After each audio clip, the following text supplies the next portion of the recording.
Okay. It says that we're live, so hopefully if you're watching the replay, you can see us now.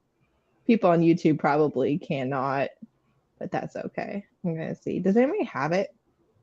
I haven't pulled up. Yeah, mine hasn't started yet. Mine either. There it goes. Mine is on an ad. Yep, I got a beautiful ad for Granger. Thank you for my 0.0001% from you. Yep, and one from DBZ. So, yeah. Okay. Thinks I like Dragon Ball Z. What? That was one of the ads. It was for Dragon Ball Z something. Oh, I don't know what my ad was. All right. Hi, everyone.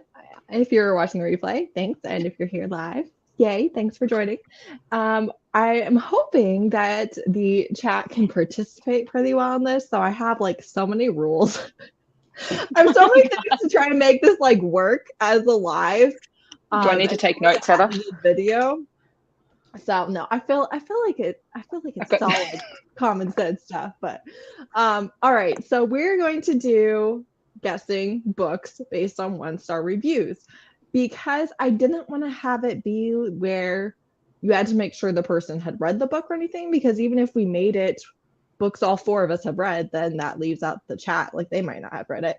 So It's popular books where there's a solid chance that even if you have never picked up this book and have no interest in picking up this book, you can kind of get the humor of the review because you've heard it talked about enough times. That's the goal. So again, because it can be literally any book in the world, it's not like your books or anything like that on your shelf. I want to do where you say the category. So this is a classic, this is a popular YA fantasy, this is a popular new adult romance, this is a popular romance. You could say this is a book talk book, whatever gives sort of a generalized category of where people should be guessing. That way you're not guessing, Harry Potter and you're also guessing the Hating Game. Like you have some sort of genre specific. And then the other thing is, so I want us to say the category, read the review, and then we'll all take one guess on what we think the book is. And if nobody gets it, then we continue to give hints. Okay. And until we're literally spelling it out. And it's like, no. So that's my plan. That's my plan. We'll see how it goes. Any questions or alternative suggestions? I'm good. I nailed it. I think you're good. It was concise. It was clear. Good job, Heather. Thank you. I'm like so breath. That's fine. All right. I think I have way more reviews than the rest of you did because I understood the context in my mind that I did not explain to anybody. So my brain was like, context, we got this. And everyone else was like, I have no idea what we're doing. So I'm just here for the laughs, Heather. Yeah. Don't expect me to be an amazing guesser, but right. Expect me to guess the weirdest stuff. Yeah. Are you ready? Here's the first one. This is a classic. And it says, you have to be really charmed by Anne's nonstop yammering to enjoy this book. I wasn't, so I didn't. Anne, what do you think it is? Do we have to raise our hands? No, we can just go. But I was like, I know it. Do you want to guess, Laura? You looked real excited. Also, if you guys read the same review, because we were all hunting reviews, you have to divulge that information. No, I assume this is Anne of Green Gables. Ding, ding, ding, ding, okay. ding. I DNF'd this because she just rambled way too much, and I was like, this is obnoxious. I was just going to guess it, Anne of Green Gables, because I know Heather really likes the books. Wow. Yeah, you said Anne. Your knowledge of me against it. I did try to pick quite a few books I hadn't read. Well, see, here's the thing. When I went hunting for reviews, I went for my favorite books because some of them are really popular, and I'm like, this is going to be really interesting. Check my I purposely avoided all the books that I know that Steph loves because I was like, I am not dragging her favorite books for this entire live show. Like, I don't care. That's okay. I'll drag my favorite books. sometimes this video, a lot of times this video, I would say, is reading 1-star reviews of my favorite books, which I don't like that because that's not entertaining. It just like angers me. I'm like, what are you talking about? No, you have completely missed the point of everything that made this book great. So I don't like that. What I do like is reading 5-star reviews of books I hated. I think the books are pretty entertaining. Yeah. Yeah, so I didn't want to do that to you. I feel like No. So yeah. Do you want me to do another one since I have Yes. Sure. 14 each? That's a lot. Okay. This is another classic. And this is The TV Series Was Better. Oh, I think Pride and Prejudice. No, but good guess. I'm thinking if I read this one. No, I don't think I did. Unless it's Outlander, which isn't a classic. I literally saw this review on like so many books. Because I saw that review on Outlander. Yeah, I did too. Classic that was made into a TV show. Is it another Anne of Green Gables? No, I already did Anne of Green Gables. I told you I only did one. Oh yeah, that's right. That's right. You just had a billion different books in your head. I only did one review per book. I feel like once we're like farther into it, if you are doing a repeat review, you can just mention like this book Sherlock Holmes. Talked about. Ooh, Sherlock's. Yeah. Sherlock's a good guess. Yeah.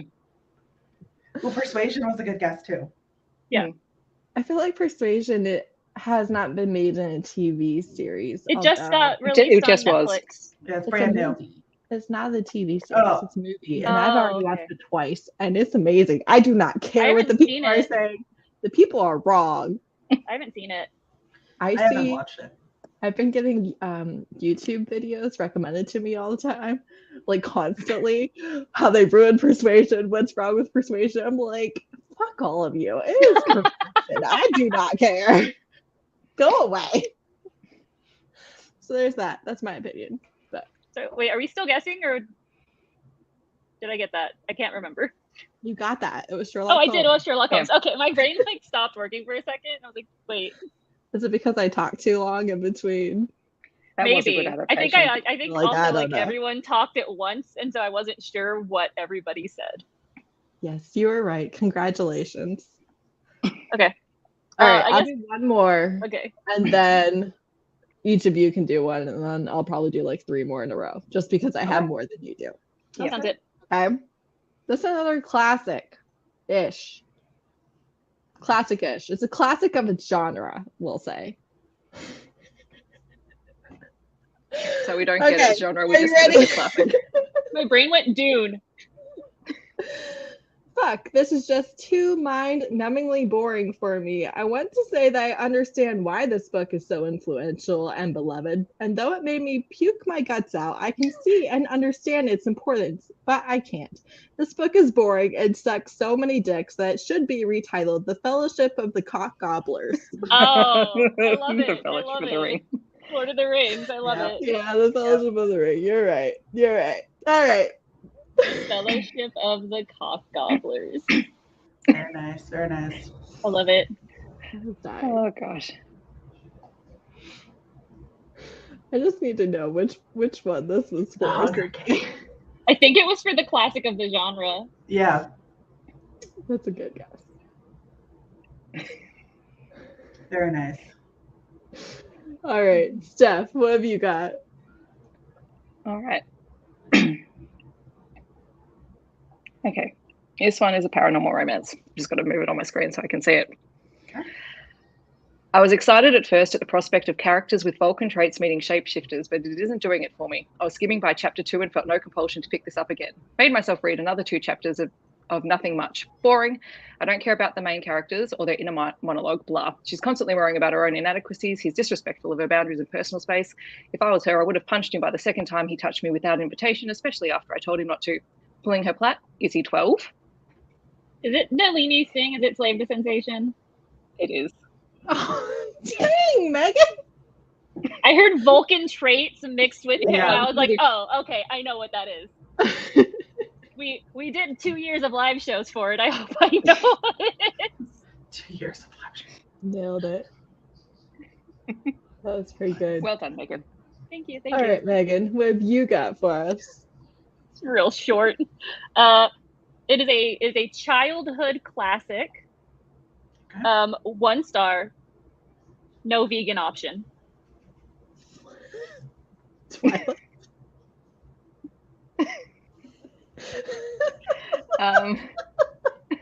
This is what happens when I'm woken up at 6 a.m. with a migraine and decide to come on. Oh my god. So, children's book, 1 star. Review says no vegan option. I was going to say The Very Hungry Caterpillar, but that has vegan options in it. Does have vegan options in it. Are we talking like children? Is it a? Yeah, it's like a kid's picture book. Okay, I was going to say picture book. Cloudy with a Chance of Meatballs. I'm out of touch with children's books. Children's picture books. Trust me, you know this children's book. I'm sure I do, but like Green Eggs and Ham. Yes. Yes. Green Eggs and Ham. I love that book as a kid. That was a good guess, Steph. All right, Laura, what have you got for us? Should we go with an oldie or should we go with a... Okay, I'll do this one. This is a children's book, and it was published in 1950. That's all I'm giving you. This 1-star review says, I'm tempted to give this book a 0, but the premise is fantastic. Everything else, however, is not fantastic, including over-the-top Christian allegory, complete absence of dramatic tension, characters are static, and conclusion foregone. There is nothing to keep you reading, to challenge you, or interest you. The writing is mediocre at best, dialogue mediocre at best. Awful book, as if someone read Matthew through John and then said these 4 gospels are good, but it would take a master writer to retell them with talking animals and have it be worse, to the point of complete boredom. Yeah, it's The Lion, the Witch, and the Wardrobe. Yep, good job. The minute you said Christian allegories, I was just like, oh, okay. Ding, ding, ding. Ding, ding, Aslan was Lion Jesus. Yep. Lion Jesus. And one of my other favorite reviews for that same book was, I think it is kind of boring. I only read half of it and it made my brain a big mess. I think I won't read this book next time. Like, okay. The best part of 1-star reviews is like people being like, I tried so hard. I wanted to quit 40% in, but I kept going. And the whatnot. Like, you should have quit. And the whatnot. Yeah, just talking about how it took me a year and a half to finish this book, but I did it. Like, yeah. What? Right. Winnie the Pooh. It's taken you that long.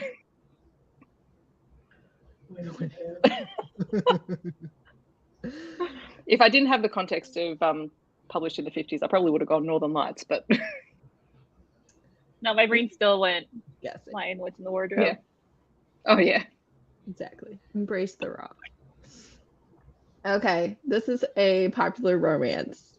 I believe, yeah, that's a lie. I was gonna say it's 2022 release, but that's not true. I think it's like 2021 though. Maybe. I don't know. That could also be a lie. It's current though. Okay. I don't think Raylos deserve human rights. Sorry. Oh. Is that the love hypothesis? Yeah. You say Raylos, like the ship, right? Yeah. I was like, wow, that's harsh. Yeah. I don't know. Well, look, the key word in there is what turns me off that book. Right. So. I mean, it doesn't bother me because I am always rooting for like enemies to lovers, and then they're always like siblings. I'm like, whatever. No one cares about you. But yeah. But I also don't really read fan fiction, so I just live in my I have very strong opinions about that book, and I've never read it. So I know you do. You should do an entire rant video about why you will never. filmed a video just so I could say that I'm never reading that book. I know. And I tried Ellie other Hazelwood. things. I know. Do an entire one. No, my spouse is hiding like behind my camera, just doing weird things. Trying to make you laugh. I feel like that fits my mental picture of your life. Honestly, though. Oh my. Okay. Yeah, no. I'm gonna try and see people's comments. I think I own it, and I just like never actually. I literally put it in a box and put it in storage, and I don't know where it is now. I mean, I felt like I went in with exactly the right expectations in the exact mood that would allow me to enjoy it, and I did, and that's cool. And I probably won't ever read anything else by her because I got my fix. It's fine. I've heard that like all of her books are basically the same book. Well, I read the 3 novellas, Yeah, and they were all the same book, and the heroines annoyed the crap out of me. Yeah, I was like, I've heard a few people say that too. Also, I do believe everything that she's published so far, she did write as Raylo fanfic. Fan fiction, yeah. So that I don't explains know her so future much. books would continue to be that, but I think she got the deal for Love Hypothesis on it, and then they were like, "Give us more," and she was like, "What I have is more Raylo fan fiction. That's what I've written," and they were like, "Great," you know. I really truly think that's. As I say, good on her for doing her thing and getting published as a result of it. Right. Great for her. I'll skip it. You make that dough, you get that bag. I don't know what other slang terms I can use for that. I'm not saying that she couldn't write other things, because I think some people are like, she can only write one thing. I'm like, no, she did only write one thing, and that's what got published. She probably has more range than that, but that's what is published. So. Yes, the Love Hypothesis is based on Star Wars. Yeah, Rey and Kylo Ren. Ever? We're not even going to talk about how long that is. And the love interest name is Adam, because Adam Driver is the actor. So I have to say, I do get uncomfortable, but we're like, when it's about the real life person and not the character that they play. That's kind of my uncomfortable. Yeah, that's another reason. Like that. Character development. Solid life choice. Okay, this is a fantasy book and is the last book in the series. Okay. Forgive me if I don't respect white savior, white feminist, plagiarist, last minute retconning books. Not in this fucking house. Last minute retcon. Is this Harry Potter? No, the last Harry Potter. Okay.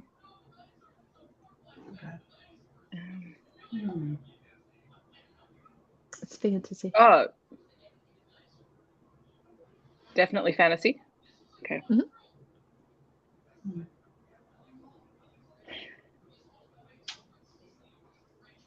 You guys are even gonna do like random guess? It doesn't have to be. We're thinking. Well, like my first thought was ACOTAR, but I've not read the final book, so I can't confirm. So the final book is A Court of Wings and Fury, and that is not this book. I thought she just came out with a new one. Is it a Sarah J. Maas book? I can neither confirm nor deny because she only has so many series. That's fair. She does have 3. Oh yeah. 2 of them are finished. I didn't even think about Jennifer Armentrout. No. Although she may or may not show up at some point. Look, a lot of it's not sci-fi because my brain keeps going sci-fi, white savior sci-fi. That's not. It's actual fantasy. Ray got it. Well done. I was like, I didn't read any of that series. No. I just wanted to find someone who like read the entire series and was I read the first 2 and gave up. That's right. The worst thing. I read the whole series. I liked it, but that was a long time ago too. All right, one more and then it's you guys' turn again. Okay. This is a popular romance. I think it's indie published though. But you've heard of it. Even if you haven't read it, you've heard of it. I was saving this book for a rainy day. The gods must be punishing me. Go ahead and laugh, folks. I say that's just funny. Hang on, can you read the last bit again? I was too busy laughing.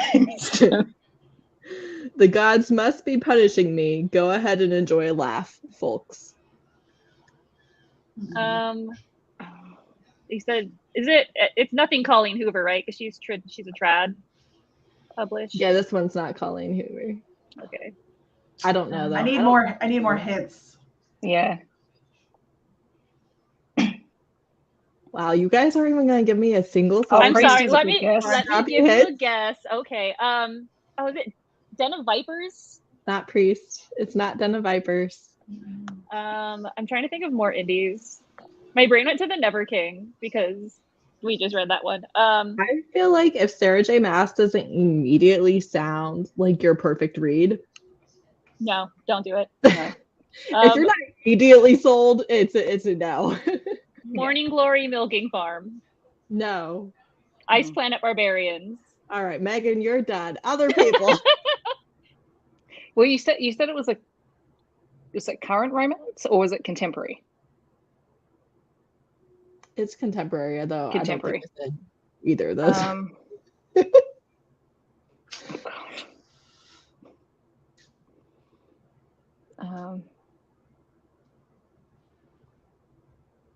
Okay. All right. It's a little bit taboo, not super taboo. It's a little bit taboo. I would say it's probably the most popular book in its taboo trope. Birthday Girl? Yes. Which I'm not a fan of for anyone who didn't know. Haven't read it. I didn't love it. I read it a long time ago, back when I actually liked Penelope Douglas. I had higher expectations. I'm used to it. I'm used to the abuse. Megan freely shows up here of her own free will, even though she knows exactly what she's going to get handed to her. I need it to feel alive sometimes, guys. Yeah. You're welcome. I just wanted to make it weird. I mean, I don't think that's like your tagline, Megan. But honestly. Just here to make it weird. All right, to make it weird. What's your next one? All right, it is a popular contemporary romance. So she needs to get out of his library unnoticed, and her 100 IQ plan is setting the curtains on fire. And at the end, he still catches her. What is this mess? Then she messes with his tux and poisons him at the wedding by eating strawberries and kissing him. Then he tries to drown her in the pool. If this is the standard for enemies, please eliminate me from the earth. I'd rather put hand sanitizer on an open wound than continue this shit. So good. Okay. I know exactly what this is, so I'll let you guys. Yes. I mean, I see everyone saying it, and I haven't read it, so I don't know. Yeah, I haven't read it. Is it the Sophie Lark book that everybody's saying? Yep. Okay. It's I mean, It's now not I my kind of favorite, want to read I was gonna say it. Sounds bonkers if that's what happens. Oh, yeah. that's if exactly what happens. And all of that happens in the first half. few chapters. Yeah. Okay. But I will say this for her. I like this style where it is enemies to lovers, where it's like, no, I'm actively trying to kill you. And then you get involved and then feelings grow. And it's not like, oh, I love you so much, let me just lock you in my basement. No, it's like, I love you so much, I'll save your life. But before I loved you, like, we didn't have a relationship going, and you were the enemy. And yes, I did try to kill you a few times, but like, you didn't even talk about the forced arranged marriage. That made me want to read this book like nothing else ever has. I have seen so many people talk about it, and I'm like, this sounds not me. And you say this is why I went for reviews of books that I liked that were 1-star reviews, because some of them do a really good job of selling a book. Yeah. You're not wrong. Yes.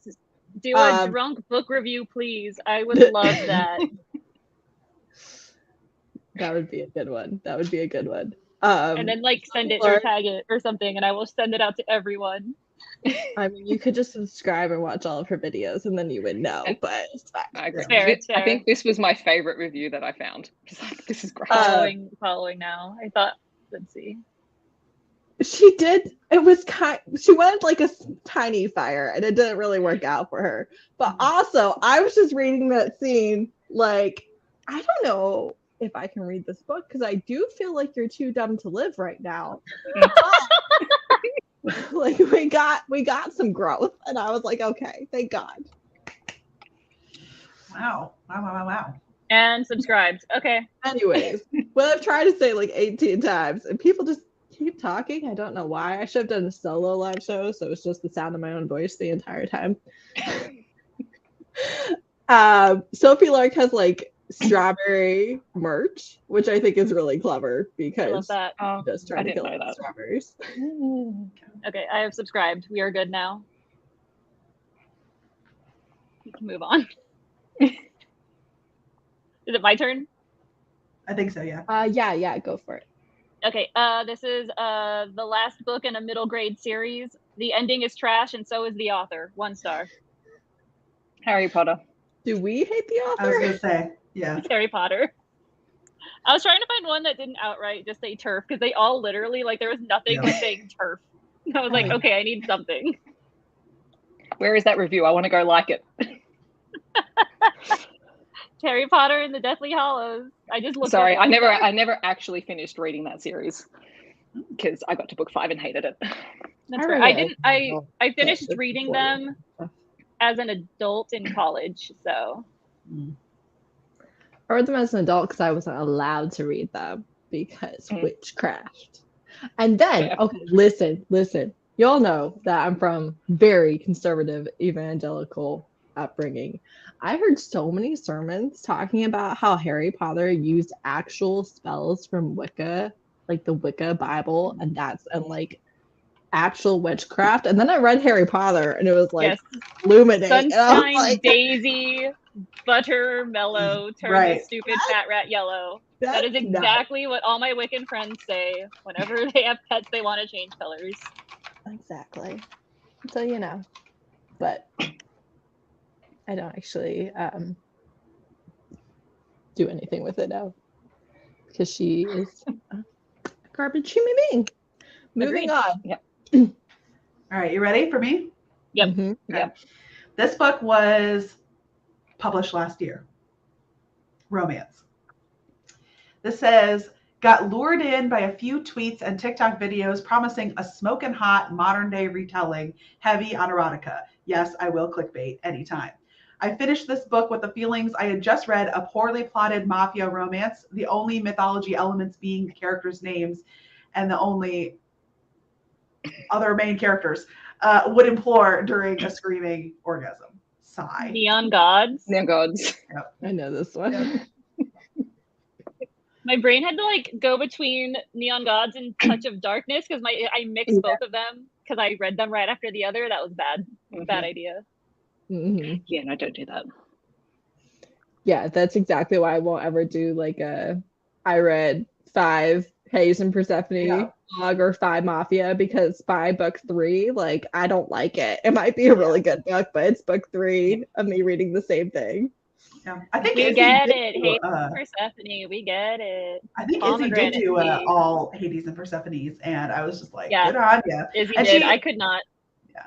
Well, at the end, she said, these are the ones I recommend. These are the ones to leave behind. Right. So I thought that was like kind of helpful, I guess. But Steph, you did one, didn't you? I did, but you read didn't back read them. Right, exactly. Which I think is the only way to do that. That's why I do my rec videos the way that I do. It's like I might have 5 of that trope, but I probably read them over like a year, literally. Yeah. So yeah, I think the most I've ever done is read 2 back to back, but one was a novella and like they were slightly different genres. I go like really hard into one trope for like a week, and then I hate it and I forget it exists for like a year, and then I do it again, which is why all of my friends get harassed by me going, I need all of your recs on this one specific thing. And then I read as many as I can until I hate them, and then I'm like, all right, how are the boxing books going? Let me see. Which ones? The fighter ones. I read that. I think it was Against the Ropes was the one I had read, and I'm almost done with The Will. It doesn't have enough boxing. What were the hockey ones? Because I'm going like literally 1 and 1, 1 and 1. Did you read any Eden Finley? No, I didn't. Okay. I'm like, I really don't want to read male books written by women. It just like geeks me out. Yeah, fair enough. My spouse has emerged and is just doing weird things again. Yeah. And we've lost Heather. And we've lost Heather. Heather's eating. Listen, Heather was like, I need food. no, I have not eaten. I'm still just looking at my plate, which my is God. cold. So like, Can you please if eat you something? kind of Eat been your lost. food, please. I can't. It's cold now. Yikes. For me. Okay, I have a very popular contemporary romance. Okay. I feel like I read this 10 years ago on Wattpad. The moral of this story, it should have stayed on Wattpad. It could be anything. It could be a lot of things. Hey, your best. Ooh. Plus, I feel like some of the shade is like, what do you guess that this is about? So After we already was a did Wattpad one. book. My brain Solid keeps guess. going to Ice Planet Barbarians. It's contemporary romance, Megan. Look, I didn't hear that last part. I got distracted by the person who's in front of me. Okay. What about the hating game? Nope. You guys are good though. Yeah, it was a after was a Wattpad fan fiction about Harry Styles. Nope. Beautiful Bastard was also a fan fiction. It was Yeah. a 50 Shades of Grey type book. It was a Twilight fanfic though, I think. Yeah, that 50 Yeah. Shades of Grey, and that one came out I think at about the same time. I'm Right? just Yeah. trying to think who was on Wattpad Okay. because I steer. If that word comes up, I steer clear of it. If it is flocked, So- I will say right now, I got like 3 chapters in and gave up. And I'm really happy. I don't think I actually bought that book because I'd been so mad if I did. I think I KU'd it. I read Flocked for a collab, and I feel like I rated it generously because I was already tired. Actually, I probably did buy it because I got the the audio. person I collabed with, and I didn't want to come off as like a completely horrible person. But I hated that book. I read spoilers for the next book, and I was like, thank God I did not try and continue this because I would be stabbing somebody. I keep seeing people who are like, Flocked is amazing and the trilogy is great. And so I was like, okay, I'm going to read the first one. And I could not. I was like, this is so stupid. I Listen, felt so bad. If you love it, love I'm so Flocked, happy for you. It is more just not power for me. to you. When I tell you that there was not a modicum of substance in that book, there was no character development, there was no relationship development. Everything in it was the dumbest thing that I have ever had to put in front of my eyeballs. There was not a saving grace in sight. But it is wildly popular, and I'm happy for you. Star.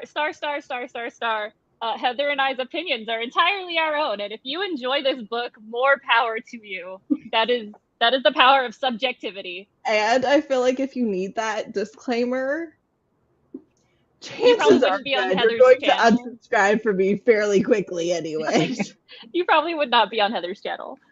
No. I feel like I get quite a few unsubscribers, but that's all right. Also, is that true about Pucked? Is it really a Twilight fan fiction? Wow. I think so. Because that is one of my favorite books in the entire world. I love Pucked so much. I read it when I'm sad. That's the point, though, is that you can do that, and it doesn't matter if you read it. Okay, this is another very popular contemporary romance, and this is a 2022 release. Wait, what's the answer, Flaw? Yeah, what was the answer for the last one? Oh, did I really never give you that? No. No. Hold on. Never mind. We're still on this one. I got sidetracked by a tangent about a book that should not be as popular as it is, but it's fine. Okay, I'll give you a hint. Rip Your Heart Out is what this is known for. All of us are like, that was a terrible. That's a great hint. What the viewers say if they get it, because we're all lost. The book and the author are known for being gut-wrenching, rip your heart out, emotional trauma. Trauma. Never read this. Is this Wait, so Colleen is this Hoover? It is Colleen Hoover. There, I'm done. That's as much as I can contribute. Is it Heartbones or whatever? I don't think November that's 9. I've only November read 9 Verity. was terrible. Heartbones is one. I swear Heartbones is one. Sure it is, Megan. I'm gonna It look ends this up with now. us. It ends with us. Well It ends done, with us. Monica. Honestly, for me, all of Colleen Hoover is the same. Like, I don't know. Heartbones is a Colleen Hoover book written Colleen in Hoover's 2020. going on my next not reading video. It is, Megan. Heather's just like Ew. rolling her eyes. Oh, I thought you were saying heart phones. Were you saying heart bones? B with a B-O-N-E-S, bones. Okay. Yeah, Heartbones. What do you think she was saying? She thought she was Phones. saying bones. Oh, phones. No, Carrie has your back, Megan. thank you. Like, Literally, literally, my job is restocking Colleen Hoover books because I live in a college town, and What? every single person who walks in is just like, "Do y'all have Colleen Hoover?" And I just point to the end cap that has all 800 of Colleen Hoover's books. No.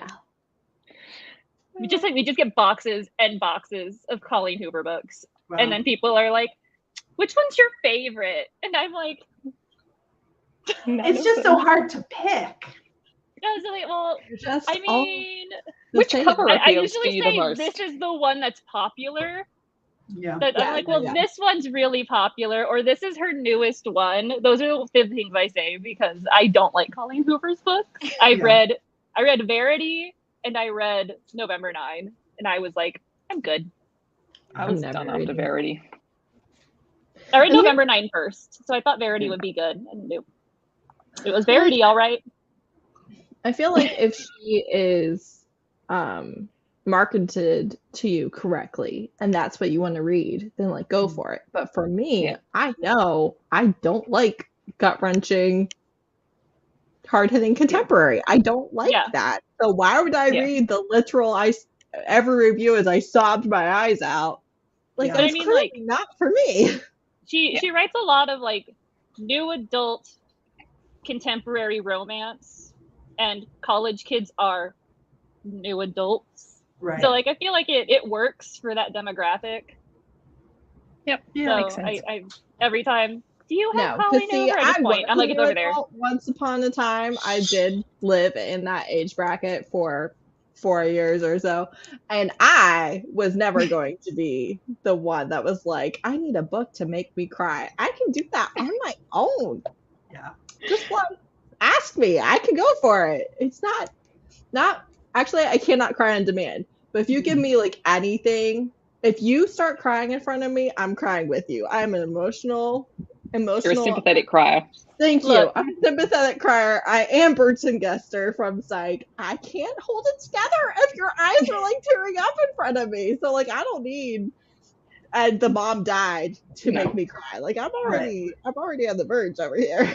Look, at one point, I read Credence and thought it was a great book. It's called Growth, okay? We change as we We age. change, we grow. We change, we grow. We learn new things about ourselves. We do. Why all the trauma? Listen, Yes, I agree. I can't. agree. Why all the trauma? Yes. It's things like this where I learned that I love Brie, but I do not read her Rex because I don't want to cry. Mhm. Because I read Archer's Voice and I was like, why did you do this to me? I read Hero, and I'm not kidding. I had tears rolling down my face in the first chapter of the Same. book. I Like, also haven't read even Hero. found the characters yet. Why? I also read Hero. Because Brie was like, it's so good and the series is so great. And Ball Peen Hammer. And I was like, okay, I'll read the first one. I'll go in order because I'm an order person. I was wrong. She was like, the beginning's like a little emotional, and I was just like, this is the. It is very emotional. And I Right. blocked it from my brain until I think you reminded me in like one of your vlogs, Heather. Oh man. When you were like, why is it so sad? And I was like, oh my God, it is sad. It was so Just, like, sad. I was unlocked not the memory. prepared. I was not emotionally ready. I would have never gone there if I had known. Mistakes were made. But, like, also, Brie clearly loves emotional books. She so- loves those emotional books. She She knows her tells stuff. me, I watch her stuff to be like, oh, everyone says this was great, but Brie is like, it really like made me feel, and I was like, I don't want to read it. I don't want to read it. Off the list. I cannot feel. Just live vicariously through Brie. I also read Punk 57. That was like my first foray into romance. Really? Yeah. Punk 57 was like me growing as a person from YA into like a new adult. How old were you? Like, was it the last 5 It was years? in college. Yeah. It was in college. See, I never read YA as a teenager, so I never had to go through the bridging period. I read YA until I was like I didn't read contemporary. in like 20, probably 20, 21, somewhere in there. Yeah, I started romances in college, but was still definitely heavy into YA through. Yeah, same. And now I don't really read YA. Yeah, same. I find school drama tedious though, because I don't like college stuff all that much either. I'm just like, ugh, okay, I'm over school drama. I would be willing to read YA if it's well written and if it's like older YA. But I feel like I just read something not that long ago where everyone's like 14 and it just read like so young, and I was like, I can't connect to you young people anymore. Yeah. Yeah, people who read middle grade, like they love middle grade. I was like, I love that you love middle grade. I can't get into it. I've tried because I want to like relive my childhood stuff and I can't. Yeah, I switch. I have to switch the reasons why I'm reading it. I'm not reading it for me. I'm reading it for work. So I can read it that way, but yeah, I don't have to do that. My job is recommending books, but I don't actually need to have read them. I can just be like, here are things that other people like. Yeah, here's what's popular at the moment. That's basically what I do. Well, I've got one if you want me to jump in. Yeah. Go ahead. So this is a romance. And this says, this is the second book I've read by this author, and I've noticed that her female characters tend to be very twee and precious. They have extremely high expectations of what love is and need to be constantly reassured and freak out at the smallest blip. At one point, the main female character sees the love interest's ex at a public event, and she wants to scream and cry before the woman has even said or done anything. And what's up with calling herself Dumb Bunny? Not to mention, she spends the entire time being upset about her dad over something that was none of her business. Suffice to say, it's very exhausting. Why is this person writing about me? Before anyone guesses, Laura, I just want you to read reviews. Yeah, Sure. I love it. Because you're doing a great job. Thank you. We just need Laura reads reviews. Yeah. I was going to say, is it Tessa Bailey? Is it Tessa Bailey? Okay. No. Oh gosh. I like Tessa Dare. Are we talking about Tessa Bailey or Tessa Dare? It's neither one. No, Tessa Dare was for the yeah. Oh, okay. So it's not Tessa Bailey. I'm trying to think of who refers to themselves as Dumb Bunny or whatever you just said.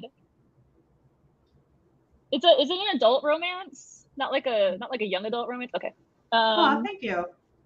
It is. I love how everyone is like, this extremely annoying person sounds like a Tessa Bailey main character. I mean, it's not I don't wrong. mind Tessa Bailey's books, but the characters can just be it's baby girl, yeah. Okay, so the next paragraph I love says, her, but I like. I have to be in the mood for a Tessa Bailey book. I agree with you on that. I agree with you on that, Megan. So the next paragraph in this same review says, as for the love interest, we are told over and over he has a crooked mouth and messy hair and wears rumpled and faded clothes, and he has a sexy/evil look. What does that even mean? Question mark, question mark, question mark. Otherwise, his only characteristics are that he writes novels and he adores the main female character for reasons I could not discern. Wait, is this Beach Read? Yes. The minute you said writer and then father, I was like, wait a second. Wait, the synapses. I love it. That is a great review. That's only like this review is like 10 paragraphs long. And I'm like, I love that.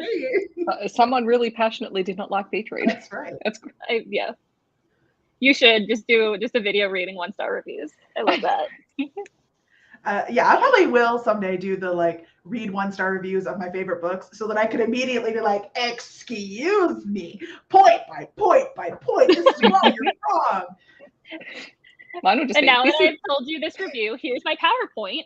Yes, I'll be like, I will be refuting this 1-star review for my beloved book. Actually, that would be like a series of videos where you just read one book's 1-star reviews and then did your presentation on Yes, why everyone's wrong. that's like your thesis.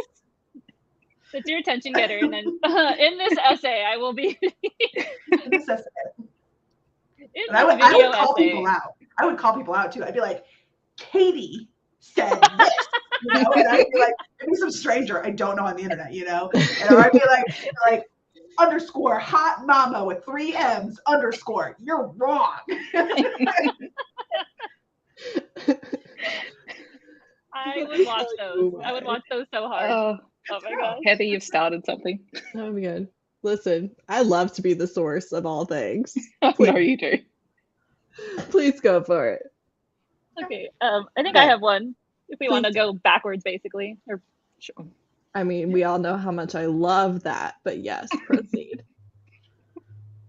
Okay, this is a classic. 5% cool vampire shit. 95% characters reading each other's diaries. Men characters being hella weird about how much they love the women characters. And other boring and sexist shit. A classic. Dracula? Yeah. Yeah, I was going to say it has. I have another Dracula one that just says too dark, too boring, too implausible. Skimmed the tiresome travel log at the end. Definitely not my cup of tea. That's it for me and vampires.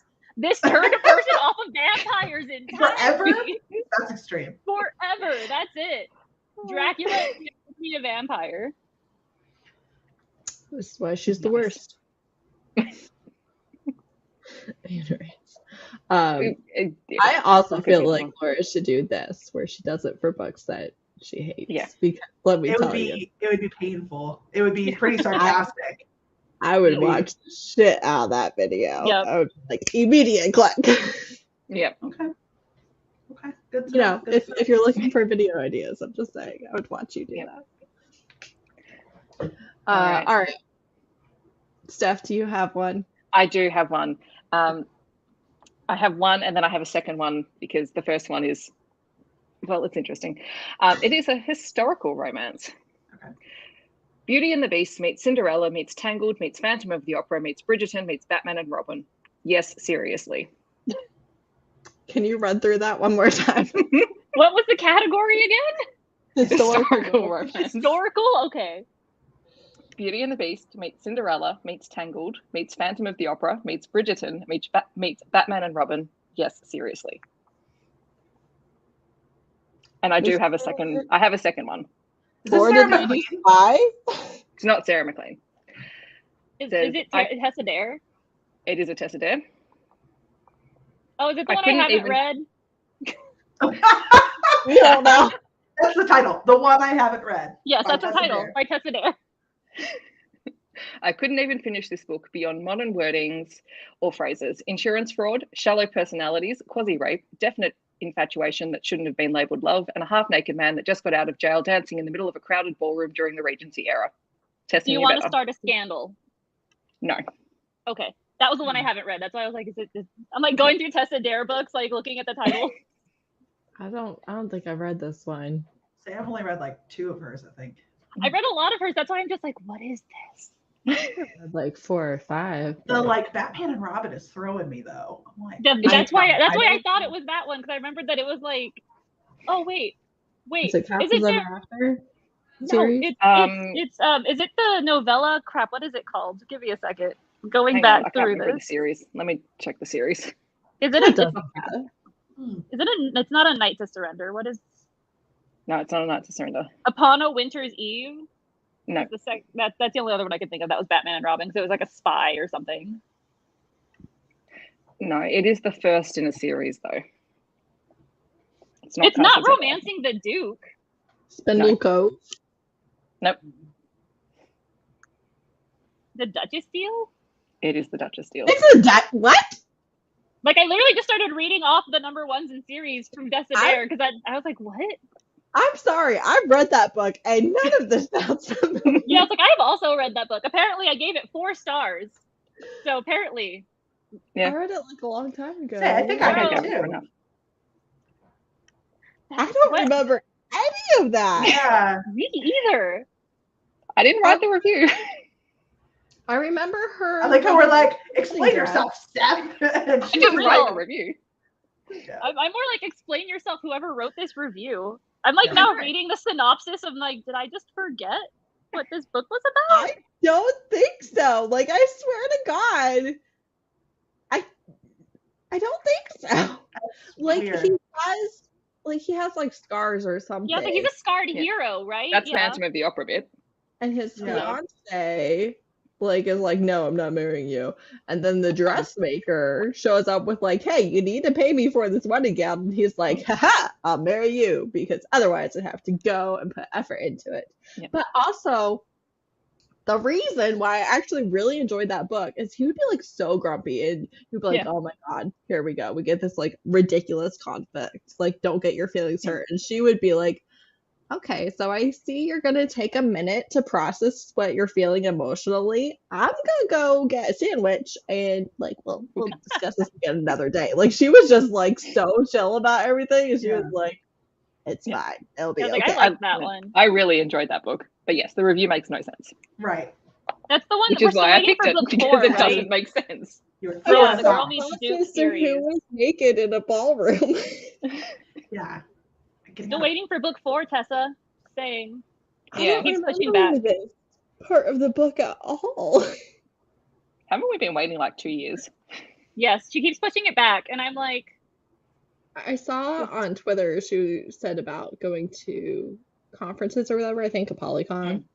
And she was like, I just don't want people to ask me about my book because I feel like I'm going to cry when I tell them I have no idea when a book is coming and out. that's fair enough.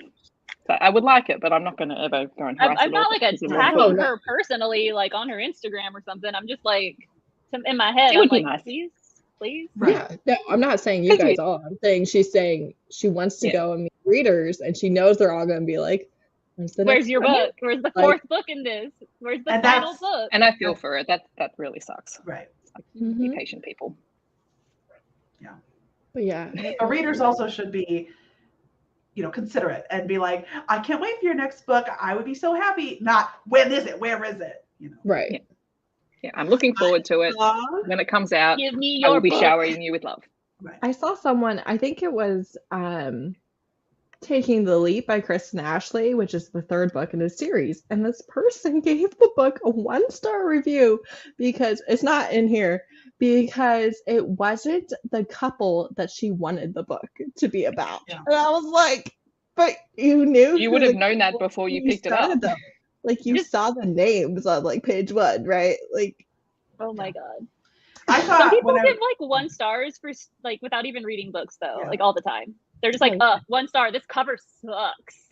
yeah. and that I doesn't. saw ones when I was doing research for this where it was like, I can't believe that there was sex in this book. 1 star. I love those. And I'm like, I love those so much.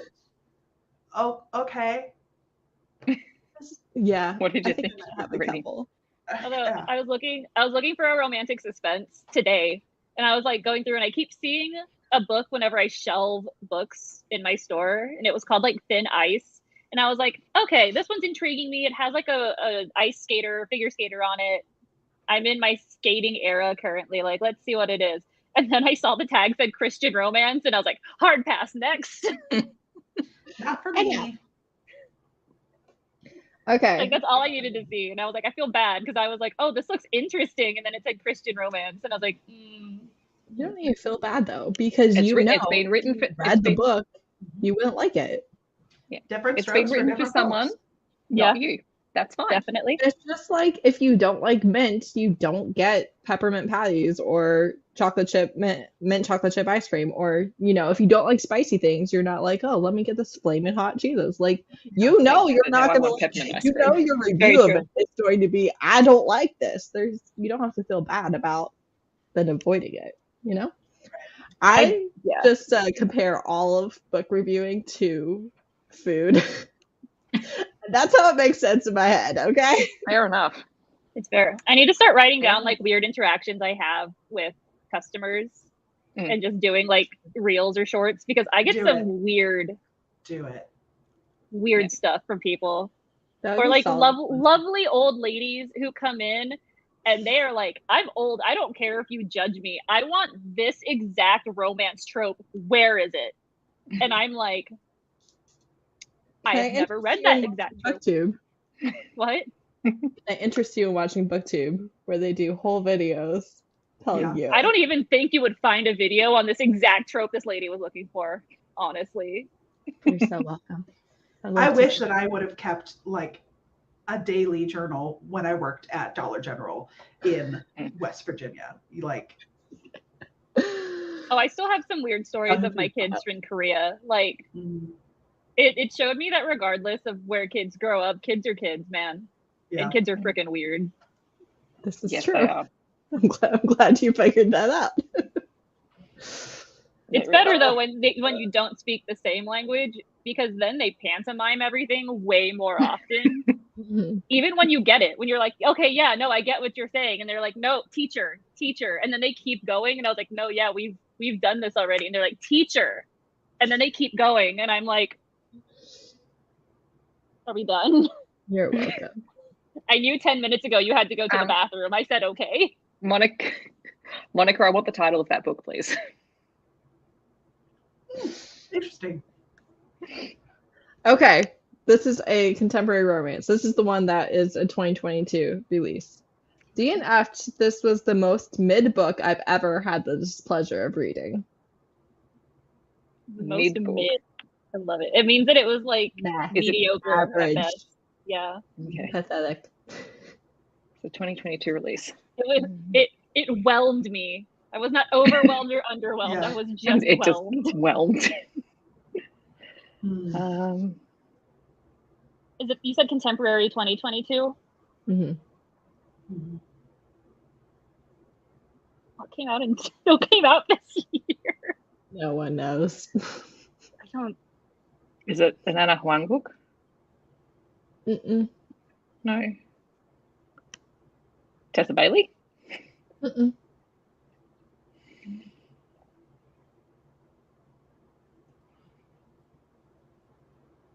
Not Book Lovers. Yes, Book Lovers. Oh, really? By Emily Henry. I forgot that came out this year. I could see it being I keep mixing up Beach Read and Book Lovers in my head. Like I keep writing the wrong title for the wrong book. I've seen a lot of people who think that Emily Henry's adult books are very mid. No offense to Emily Henry. Her books. I read Beach Read and I liked it. I enjoy. I don't mind her, but it's not the best thing I've ever read. But I've seen a lot of people say her YA is better than her adult. You're welcome, Heather. I was saying she's one of those authors where it's not that I know like anything about her that I'm like red flag. It's just I just don't think I would be interested, because I tend to like indie romances that lean very heavily into being a romance, if that makes sense. I don't know if that makes sense, but in my head that makes sense. And I feel like she writes romance, but for people who don't usually like romance, and that's not me. I like very couple focused, cliche, over the top.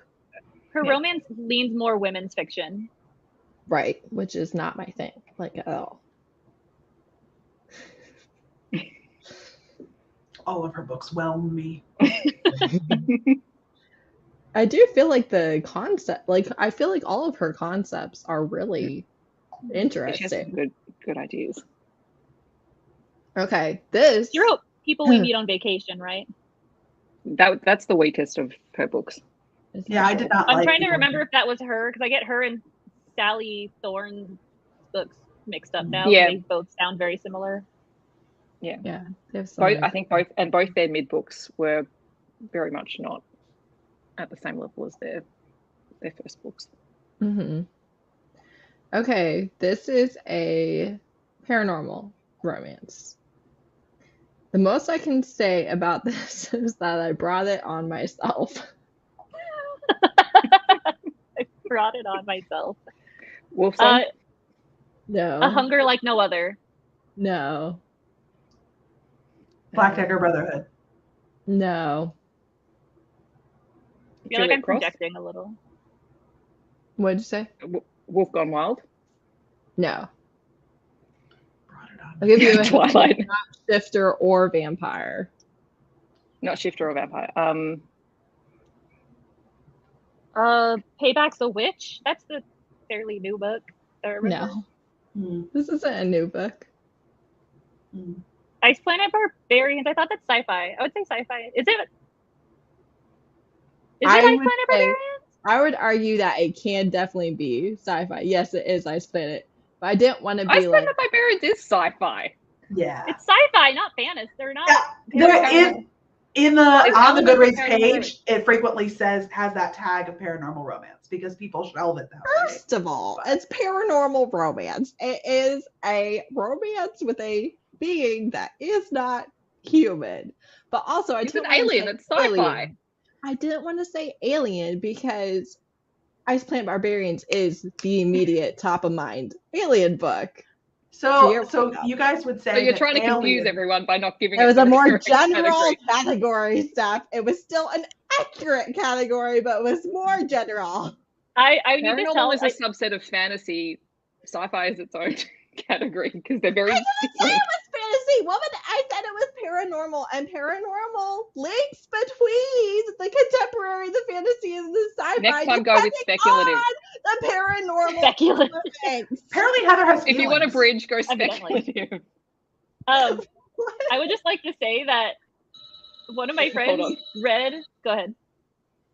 One of my friends read Ice Planet Barbarians and was like, "This is just Frost Giant Loki fan fiction," and I was like, you're not wrong. What?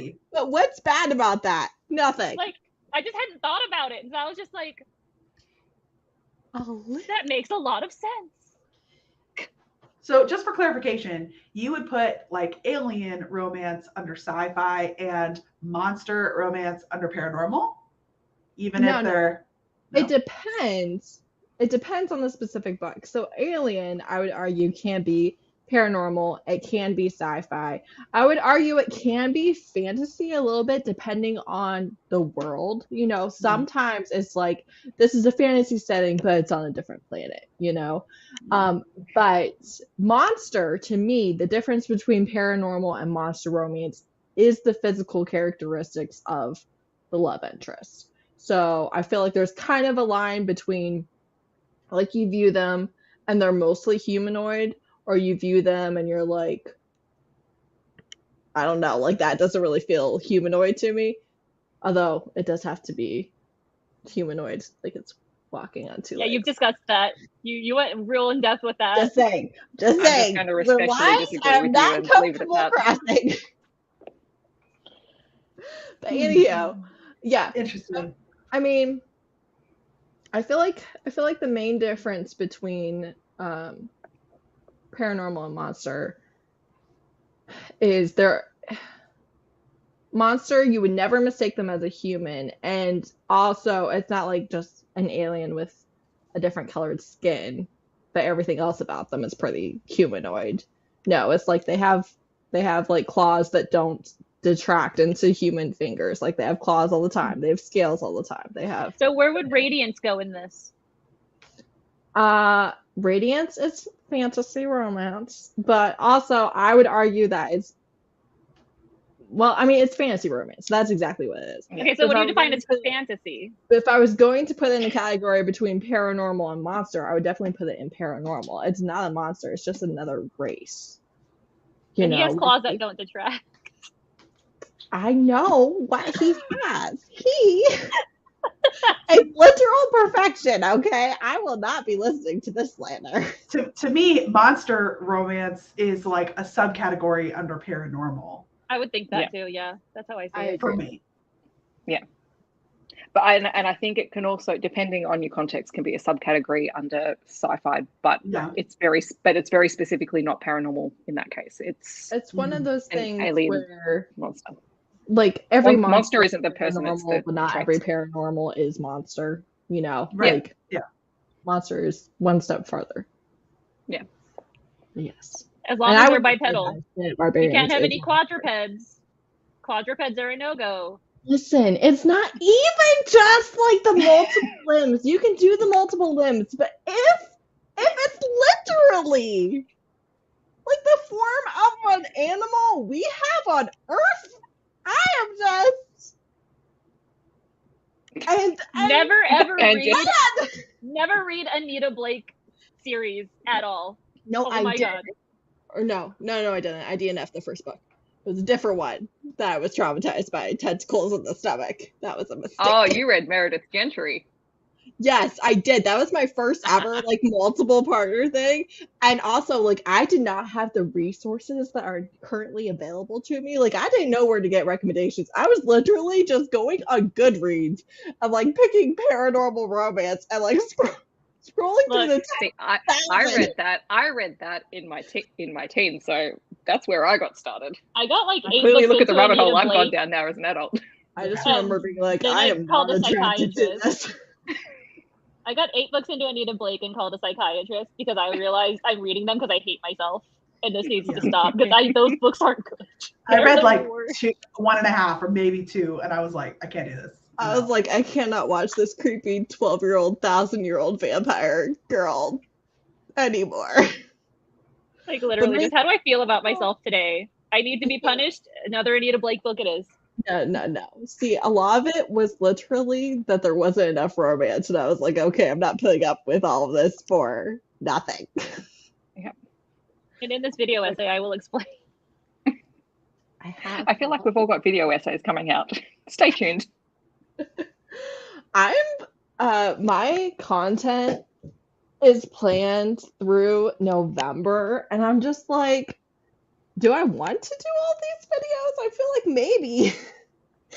maybe I should throw in something new because I don't know. The good thing about your post-it notes, Heather, is you pick them up and you move it to a different month when you want to change your mind. I know. That's what I do all the time. Part of it is that because July has been such a clusterfuck of posting, I switched to only 2 per week, which means like all the videos I had planned for the middle stretched like multiple months, and now I'm just like, okay, but do I want to prioritize all these? I don't know. If y'all just see like an Animal Crossing video on my channel, it's gonna be me ranting about something while I redesign my house on Animal Crossing.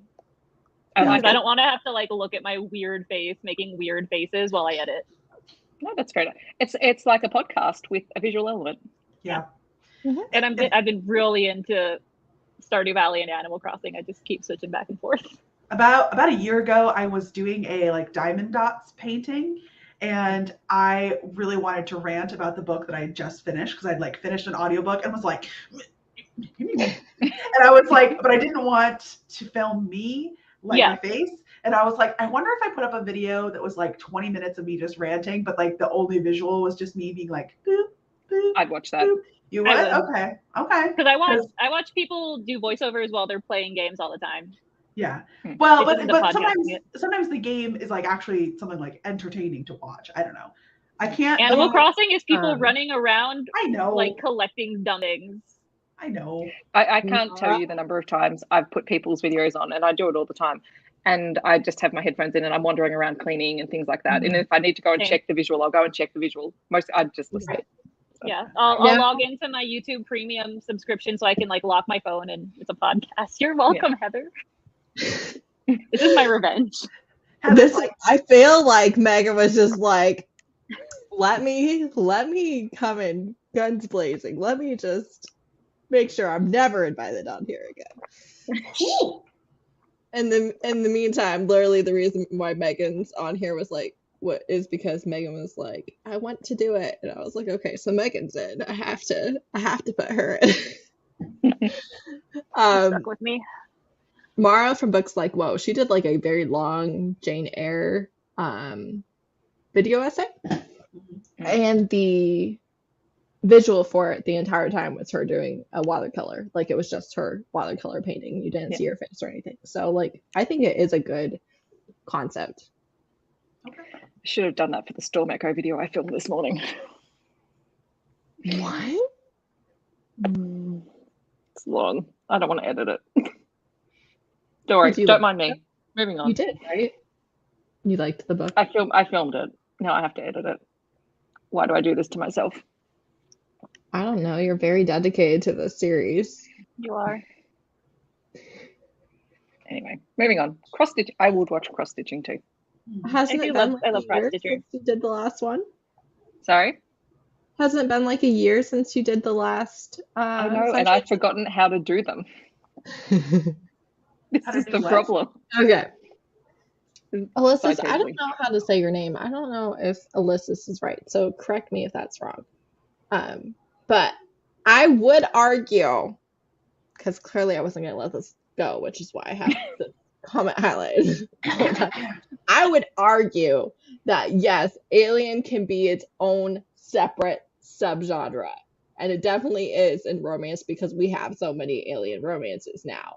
It's However, sci-fi.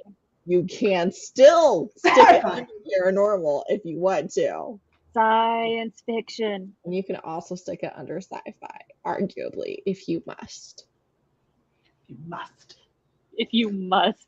That is where it fits. That is the category. I cannot roll my eyes hard enough at you. Yes, you're right, Lucy. but also sci-fi is Ulysses? immediately Is that how boring to me. So I never classify it as that. It is an entertaining read. it is? Although that's it. I think I only got like 5 books in, and I don't actually have any desire to go back and read anymore. Same. I think I got like I've 7. moved on. And I am supposed to reread the first book with Ray and Bree. Maybe somebody else. My goal I was to don't get know. through them all so I could do a tier ranking, and it just didn't work. Kissing the Coronavirus, I would put personally under sci-fi. Same. Yes. Sci-fi.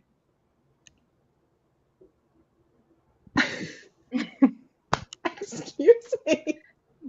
Look, Heather, I normally agree with you too, and I disagree with you on this. So Wow. This is the defining line in our friendship is whether or not a book can be put under paranormal romance. I'm so sorry. I'm right about this, okay? If you watched a paranormal recommendation video and there was an alien romance in there, are you telling me that you would be like, what's that doing there? Yes. yes. Yeah. Absolutely. 100%. But Would Heather, I comment it my to them first saying, hey, you're wrong? No. But would I think My- it really my- loud? Yeah. my first genre that I was really passionate about is science fiction. I know. So I know. my definition of science Bugger. fiction is very specific. And when the romance, like, if it's off Earth, it's sci-fi. I don't care what the characters are like. Whether I read a sci-fi book with vampires, but it's sci-fi. It's not paranormal. I think for me personally, the paranormal umbrella is way bigger in my understanding of romance. Like if you're gonna go with romance, and then within romance, paranormal's pretty big, Paranormal is- and then the sci-fi romance is like a pretty small umbrella. So I think that Alien mostly is under the sci-fi umbrella. Yeah. I think that I wouldn't comment being like, that's an alien, that's sci-fi, but I would think it. And I'd be like, Yeah. I would maybe categorize that. But if you're not going to I use just thought I the categorized it differently. subcategory. See, I would be like, oh, you're right, Heather. If it wasn't for the fact that science fiction is its own genre of thing, like it's a big old genre. It is old and it is big. And it has its own rules, just like it has its own fantasy rules. and paranormal and like. Heather is like, this is my life. Bye. And she's gonna start kicking us. Wikipedia side with me. Yeah, because she wrote the Wikipedia. She edited that Wikipedia entry. She totally edited it. Remember, guys, the public credit Wikipedia is the most credible you source gotta, of information you on gotta check the your internet. sources. You have to check your sources. Anyone can write anything on Wikipedia. Wow. Okay. I've got a 1-star review. We're changing topics. Thanks, Laura. Left turn. Here, this is a romance. Do it. Besides the awful writing style, just to mention, unimaginative, spiritless, full of cliches, I found the story just a little too contrived and far too predictable. I couldn't get over the premise where the main characters meet when they're teenagers, spend one summer together, and meet again after 14 years to realize they're still utterly in love. What? How many years were they apart? This says 14. 14. Ew. that sounds so familiar. It's like tickling. It's tickling something up in the noggin, and I can't. Is it like that Love and Other Words or whatever by Christina Lauren? That really sad one.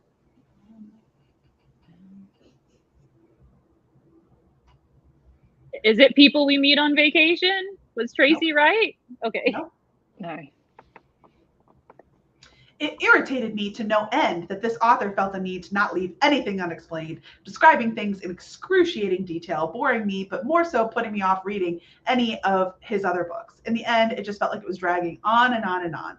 Plus, the narrator for old version of main character was horrible, and imitation of young female character was really off-putting. You said he. Male author. Hang on. Is it a recent release? Is it a romance? Did you say romance? This was published in 1996. I swear, if James Patterson It's is not. the answer. It's not Patterson or Sanderson. Okay. Yes. It is Nicholas Sparks. Yes. Oh. I don't know. Oh, The Notebook. The Notebook. Yep. That's the only one I know. Yep. I firmly put him in fiction because that is not romance. Yeah, that's what this was categorized under, and I was like, I think most people would call like the movie a romance, so I'm gonna count it. Yeah, the movie. No, it's fine. A lot of people say it's romance. I just disagree, and I shelved the books, so it is in fiction. Okay. Good job, you making the world a better place, one shelf at a time. I also throw away as much Patterson as possible, and we love you for it. Elise's. Did I get it right now? Elise's. Let's go back to this. Completely agree. Like, I don't feel like any of us are going to like comment on a random person's video and be like, "You got that wrong," unless it's literally like, "No, that's not what the book is," and you're just being helpful, but not like, "You're no, those are inside thoughts." But we're literally having a conversation about it, so. I mean, I will say, though, if Heather ever puts an alien romance in her paranormals, I will call Heather out. I have. Like a couple years ago. That was years. So, where's the call out, babe? That was years. Is this just you wanting to get more views for me so I have to go through all of your old videos? I'm not happy with her. I just can't believe she would betray me like this. That's all. There's no Nicholas Sparks drama other than he sucks. He doesn't write happily ever after. Yeah. Romance all the time. I think that's the main. Yeah. He writes drama. He does not write romance. Okay. That's people's definitions of romance.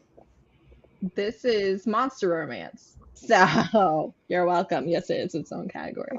That is a Morning Glory Milking Farm. The paranormal romance, which is a subgenre of romance, but it's fine. What did you just say? Stephanie? I said Morning Glory Milking Farm.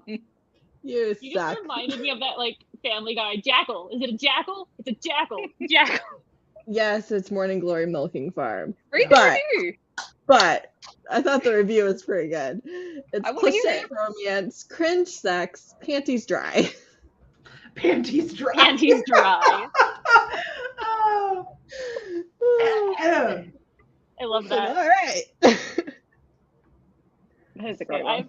I have a YA if we want to switch it up a little bit. Go for it. Cool. Okay. The heroine is the biggest obnoxious idiot. Great. It's fine. You want to write letters, but why are you putting stamps and their addresses? Literally, fuck this. Oh, is that the To All the Boys I Loved Before? Oh, yeah. Because she's not supposed to send them. I was like, why wouldn't you put stamps and their addresses? Because she like wrote them and then put them in like a shoebox because it's like her own little diary pages, and it's like, but why would you address and stamp them? Did she? Because I watched the movie and I thought it was the sister. The sister didn't address and stamp them. She just like saw it, like she threw them in the mail. Why would you put stamps on them? Stamps are money. Stamps are money. She's 16. She doesn't understand the concept that stamps are money. I was going to say, the minds of a teenage girl. Also, stamp prices went up, and I am not a happy camper. Did they? Yep. I literally don't know. They're 52 cents now or something, so you can't just get like 2 or whatever for $1. They went up just enough to be annoying, basically. I need to buy some stamps. That makes sense. Because all shipping things went up in price. I have another one from To All the Boys I Loved Before. I just need to read it because it's just a great diss. Please do. I hate this book more than I hate people who use the bathroom stall next to you when literally every other stall is open. And I was like, I feel that. Do you? Yep. Have you never been in a stall and the person You're picks gonna the be stall like, right "Here, next let to me you and pick there's like the stall 10 3 stalls stalls? over." I'm sorry, if there are like 4 stalls, it's the same with urinals. I know, I've asked. You don't go to the one next to the person who's peeing. It's rude. It's weird. Yes, but I base mine off of I read this thing one time about which stalls get used most frequently, and I tried to avoid those. The one closest to the door is the one that gets used the least. Exactly. So I always go for that, and the second one to the door is the most common. So I I always thought skip. the last stall was also really common. I think The so. farthest Yeah. stall.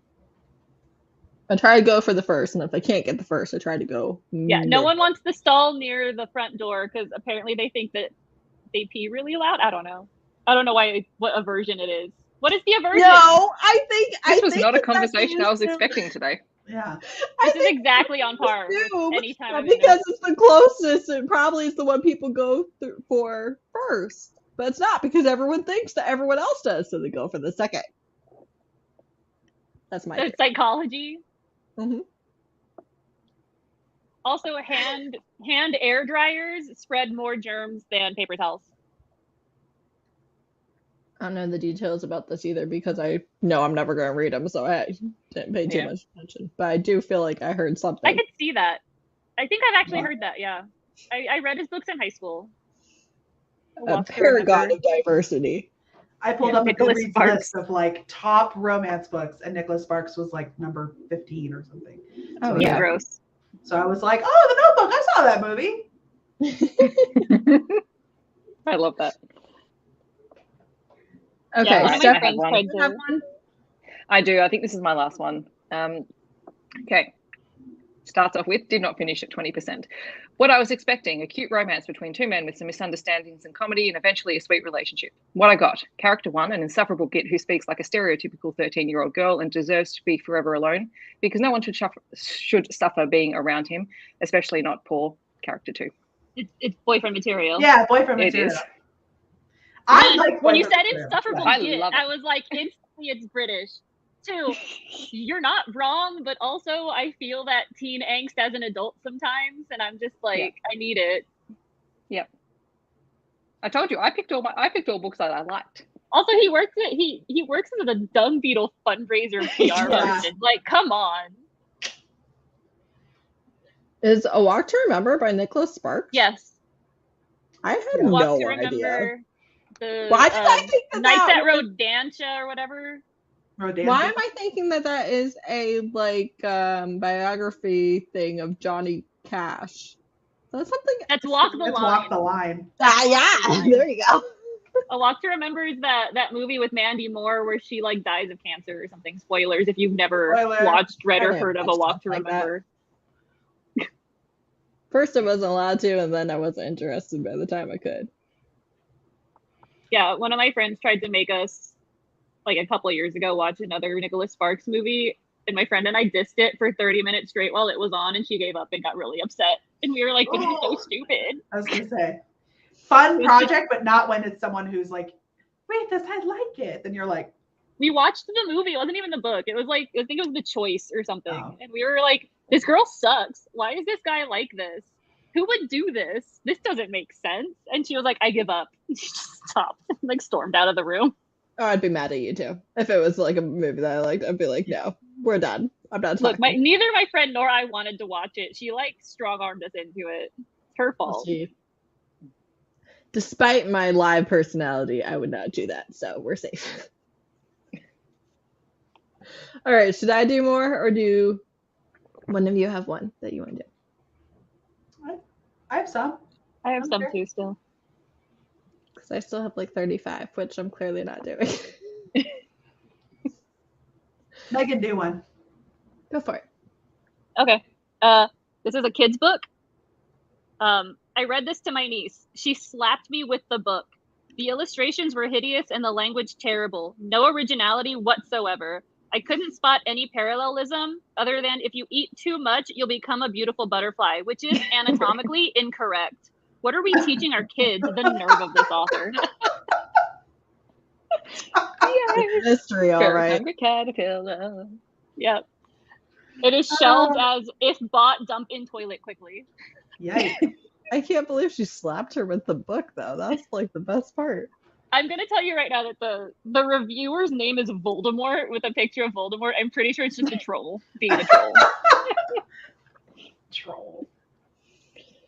Pretty good, though. It is good. That's why I was like, good. okay, I need to read this. This is great. Go ahead, Laura. You have one. Right? Okay. Yeah, I have one. This is a classic. I was forced to read this book in 9th grade English class. This was perhaps the most tedious school assignment I've received to date. For several pages, a lady remarks to a man about what wonderful handwriting he has. Not exactly gripping material. The entire book seemed to be about hormone-driven, marriageable age creatures trying to outwit each other in word and on the dance floor. The book itself is bad enough, but to complicate matters, women pledge allegiance, not only to the book, but also to the gazillion-hour movie. Yep. Pride and Prejudice. Yeah. They're so wrong, though. They're so wrong. Well, the Bazillion Hour movie is a mini-series. So it's not a movie. the mini series. It's not a And movie. it's worth it. And it's worth it. And it's worth it. It is. I Colin got through Firth for the my win. I got through my year 12 literature exam by watching that movie. So, worth it. The miniseries is very similar with like dialogue and stuff. Like all the lines of the movie are from the book. I never finished the book, and I did my entire exam off the miniseries, and did very well. You never finished the book? No, it was dead boring. See, I love Pride and Prejudice. I also love Pride, Prejudice, and Zombies. Oh, She just left. You took her off. I You love kicked it. me out. No, I'm not a Pride and Prejudice person. Well, sorry, I'm a miniseries. I like the movies and I like the story, but I can't read the book. I struggle with classics. I always do. Yeah. That's fair. That's fair.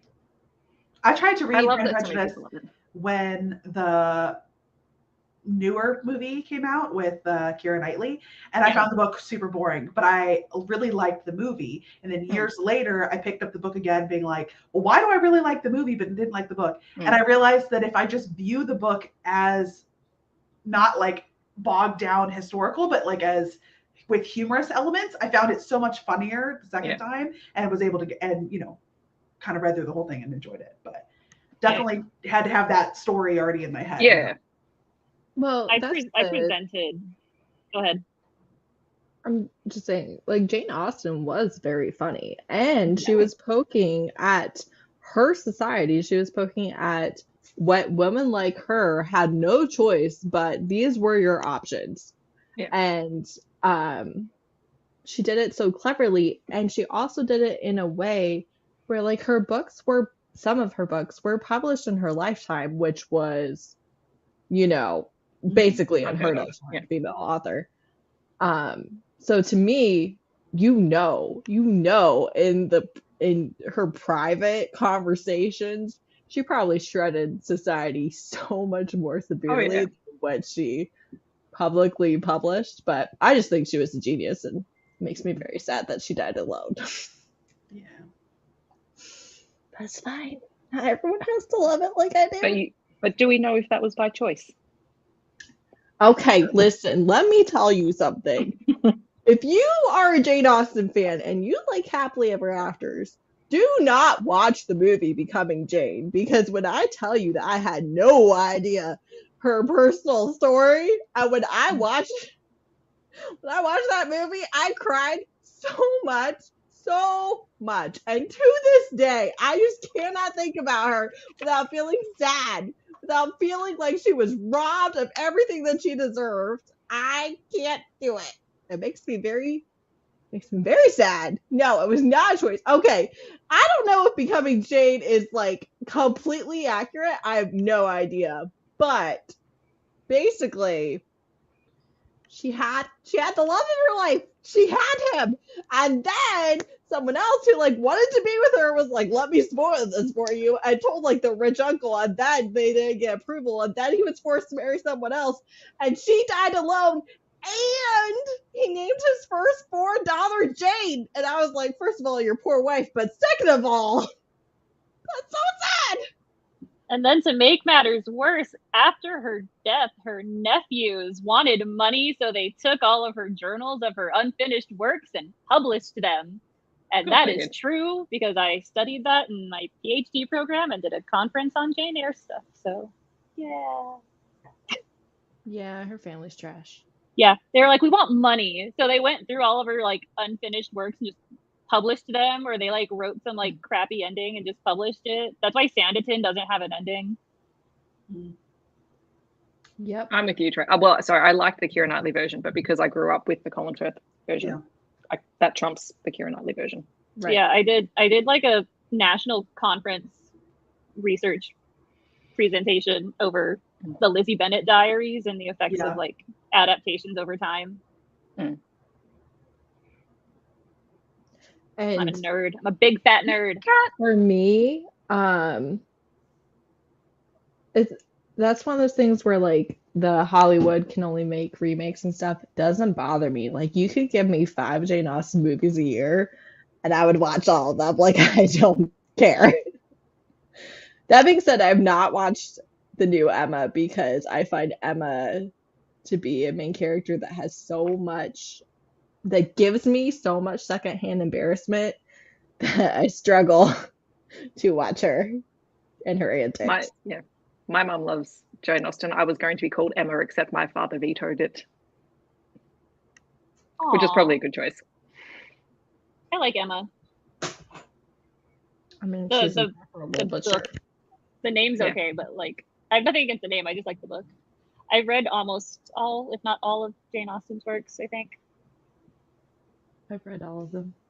Although including the epistolary one that I can't remember the name of right now. Lady Susan. Have you read Lady Susan? Yeah, I read all of them. I don't remember much about them, but I had to once again. I had to read it for PhD program, and it was not my favorite Austen, but it was entertaining. And the adaptation that they did on like Amazon Prime movies or whatever was very strange. I thought that was funny.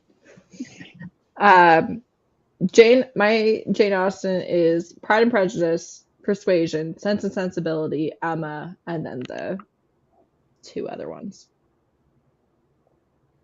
which I don't even remember very well. All right, I have one. This is not the first book in a standalone romance series. So, each book's connected by a standalone romance. One of those. This is not the first book in it. It's contemporary romance. If enjoy the word fuck and lots of smut, you'll love this. Take a hit, the Bailey book? Not take a hit, but Eve's. Eve's book. Yes, Eve's book. You got that fast. Dang. Yeah. Because I feel like that was like the number one complaint. I like to read 1-star reviews of books that I read after I've read it, and I feel like everyone was like, "This was so smutty," and I was just like, I felt like it was like normal. And also that one was the 3rd book of the series, and I was like, I didn't feel that it was significantly more smutty than the first 2. So for it to be like have all these bad reviews, I was like, why do people feel like that is the case going on with that series? I don't know, with the Brown sisters. Again, by this point, you should know what you're getting yourself into. Right. I mean, get a life, Chloe Brown. They had like a sex scene in public. Yeah.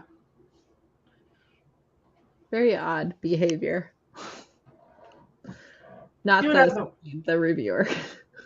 Probably the purple sparkly dildo. I love it. People were like, "Oh, toys, problem." Toys. Women can't get toys. Okay. Amazon, it did not develop fully. I'm going to call this a classic. Not enough Lucifer. He's easily the most interesting character. Dante's Inferno. No. The Bible. Yep. I was literally like, what is Lucifer? It is. What else is Lucifer? I feel like he's very popular in paranormal romance, but not classic so much. I just read a book with Lucifer this week. I feel like I've read many, and I feel like most of them weren't. Also, highly recommend the show. Really? I watched like a few episodes of it and was just kind of meh on it. Same. It just entices me with the ridiculousness of the entire premise. Okay. Does it get better? Like, is the beginning not what sells the show, or is it kind of either you like it or? Yeah, I think it does get better as it goes on. I really like a lot of the side characters that start popping up and spend more time in there. I'm not a huge fan of the romance element in it, but that's okay. I don't really watch things for romance. I missed what you were talking about. What are we talking about? The show Lucifer. Oh, the show Lucifer. Okay. Okay. Lucifer's just so ridiculous. That's why I like it. That's fair. Paradise Lost would be another one with Lucifer. Mm-hmm. Okay, this is middle grade. Percy Jackson. First of all, Megan, nobody asked you. Second of all, this is the type of review that truly I just can argue with you about why this should not be. But written well, just not my genre. I read it for my kids. Okay, here's what this is what I'm talking about, where reviews of food, they just make sense, right? Okay. You can say that you don't like macaroni and cheese, but if you're supposed to rate a macaroni and cheese dish, then you're supposed to rate it based on the expectations of macaroni and cheese. You're not supposed to give it a 1-star rating because it's not chocolate cake. You're supposed to judge it as macaroni and cheese, which it successfully delivered on, which means it was a good version of what it is, which means it does not deserve a 1-star review. Doesn't matter if you don't really like macaroni and cheese, their macaroni and cheese at that restaurant is still 5 stars, even if it's not what you order ever again. It's not a bad version of it. It's a good version of it. So was it right? Can you please do a review video where you only review books by referring to them as different types of food, where you don't talk about the title? You just say, title, The Duchess Deal by Tessa Dare. This is cheesecake, but not with the strawberry on top, but with the that Hershey syrup on top. And then you just move on. I would watch Everyone's that. like, okay. If you like chocolate, you like this book. Yeah. I'm assuming that you are correct, Megan. I'm assuming I'm correct too, seeing as Heather went silent, Megan. Yes, it was Percy Jackson, and all I said was the genre, which was rude. You're welcome. Which it's not actually a genre; it's age. Yeah, it's a category. We know. I had to debate with someone that it wasn't. Well, they were going, it's YA. I'm like, it's kind of in that weird in between space. Yeah, that's its middle grade. Jackson? The first book's a middle grade. I think as you go up in the series, like a lot of middle grade series, it gets into that weird area where it's transitioning. 12. They kind of say we couldn't have it at school. And I'm like, no, it's middle grade. We put that in Harry Potter as kids. So yeah, right. I read Warrior Cats as a kid. I was addicted to that series. I've never heard of that until I started working at a bookstore. Amari. When I tell you, I remember being, I don't know how old I was, but I remember just being like feeling the physical sensation of how a cat would sense things through their mouth. I was just like, that that series like immersed me. I read I don't know how many books in a row, but it was a lot. It was like the whole series and the like the spin-off series, and I was deep in there. Then I don't know what happened. Look, I'm Texan. How Texan? My first chapter book was Hank the Cow Dog. No one else in this entire country reads Hank the Cow Dog except for Texans. My first chapter book was The Happy Hollisters, which has not aged well. I have no idea. I don't know. You probably wouldn't know mine. Well, that's It's very Australian. But what Monica said, yeah, like it's actually gonna be my wrap up. I finally, thank God, finished Zachary Yin and the Dragon Emperor by Jiren Ji Zhao with my kids. It took me 3 months. I'm reading chapters at bedtime, but we did it. And on Goodreads, I gave it 5 stars. For me, it would have been a 3-star book. It was all right, but it was all right. But my son, who is the targeted audience, claims it's the best book he's ever had read to him. So clearly it's a 5-star. And when people are looking, I know sometimes in book reviewer spaces, it doesn't really function this way. But if a parent or a grandparent or an aunt or what have you is looking for a book for a kid to find out whether it's good for that kid or not, adults rating it 1 star because they weren't the target audience is not helpful, because how many 8-year-olds are writing reviews on Goodreads? Like it's definitely an adult dominated space. So you can't have this is the perfect book for what it's trying to do. This is the perfect book for this age bracket who want this topic, and then give it a really low rating.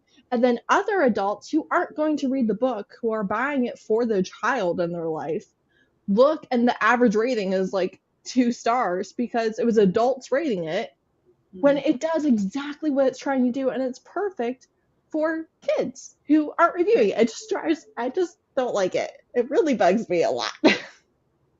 I mean, I will say when I joined Goodreads forever ago, and I was 17 or whatever, and well, I think I was probably older than that. I think it was college. But anyway, the point is the first number of books that I ever entered into Goodreads were I rated purely for my own personal enjoyment. So if you were to go and look at my shelf right now, I'm pretty sure you would see like all the Twilight books and like all the Harry Potter books all got 5 stars because, 14-year-old me or 18-year-old me was like, the best ever. And so I have definitely become more critical with age, but I've never gone back to change any of those. And so I think that there are people out there who don't care that it affects the overall rating and doesn't care that other people might be reading their review. Right.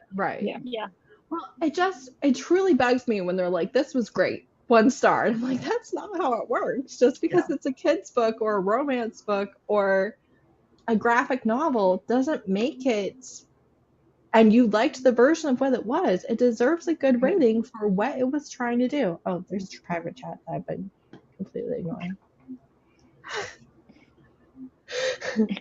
Let me just type it for a second. All right, you want me to read one more of mine? Go for it. This is, I think, was for YA audience, I think, a few years ago. Published early 2000s. Everyone in the world seems to adore this book, and I hate it so much. The writing style is just so grating. It took me forever to figure out why, but I think in large part it's because it's 100% telling without showing. The premise is awesome. A book set in World War II with an interesting narrator focusing on the life of one civilian girl. But you are just told what everyone is feeling and doing, so the characters are flat automatons. There's no depth or pathos in what should really be a fascinating story. Okay, because you said, I was about to be like, I swear if this is the Diary of Anne Frank, we're going to have issues. But you said it was in the 2000s, so we're good. That was my guess too. The Book Thief? Yeah. Huh. I never They read got that it. Yeah. I haven't read that one either, but that was a good review. I have a romance. Go for it. Okay. I get the heroine is tiny. Stop repeating it every page. Even my neighbors who don't read now know the heroine is tiny. The hating game. And both hero and heroine are annoying AF. That was like her only characteristic. That Manic was and only, tiny. Yeah, I just love that. We get it. Lucy's tiny. I think that there's so many books that could fit that though. Yeah.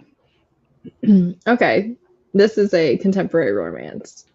Alpha male possessiveness, endless HR violations, cringeworthy dialogue, and a central conflict that could have been overcome with literally 2 minutes of clear communication.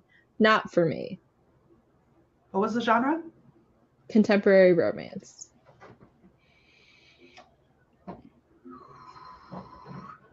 The fact that it said plenty of HR violations makes me think it's an office romance.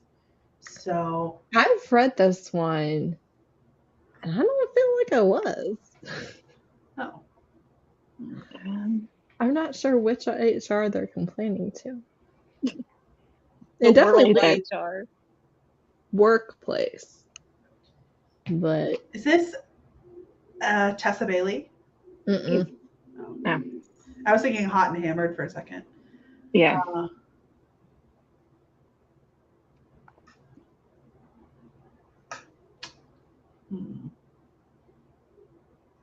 Okay, I'll give you another Oh, hint. is it a Tail Swan book? No. No. I don't think that this hero was alpha, like, at all. Huh. Okay, it's a Kiss very quotient. popular kiss quotient, yes. Okay. I don't know. I don't know the alpha male possessiveness or the HR violations. Like, Well, who the are they? HR was probably because it was a job initially, Hmm. but no, I wouldn't have gone. He's sometimes alpha. He's not all the time alpha, though. Okay. Weird. Something to Tessa Bailey.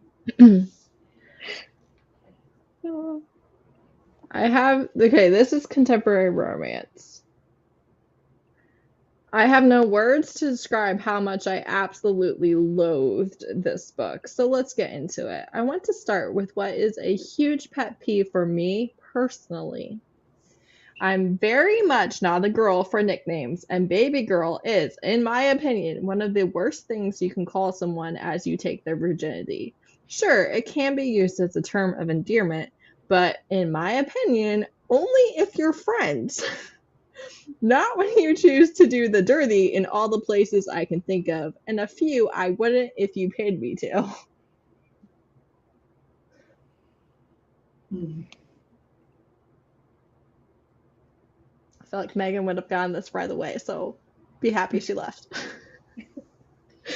She's going to be in the chat. I love screaming that at me. in the chat we're going straight to Tessa Bailey books. I'm pretty sure one of the Tessa Bailey books, Hot and Hammered or Fix Her Up, one of those two, Yeah. he calls her baby girl, even though she's trying, I think it's the second Yeah. one, because she's trying to like, I want to be independent. I don't want my family to think of me as like the little one who can't do anything. And and then his nickname for her is baby girl. And I'm just Baby like, girl. you're completely undermining her entire, it's like, the first I want to book. be independent. It's the first book.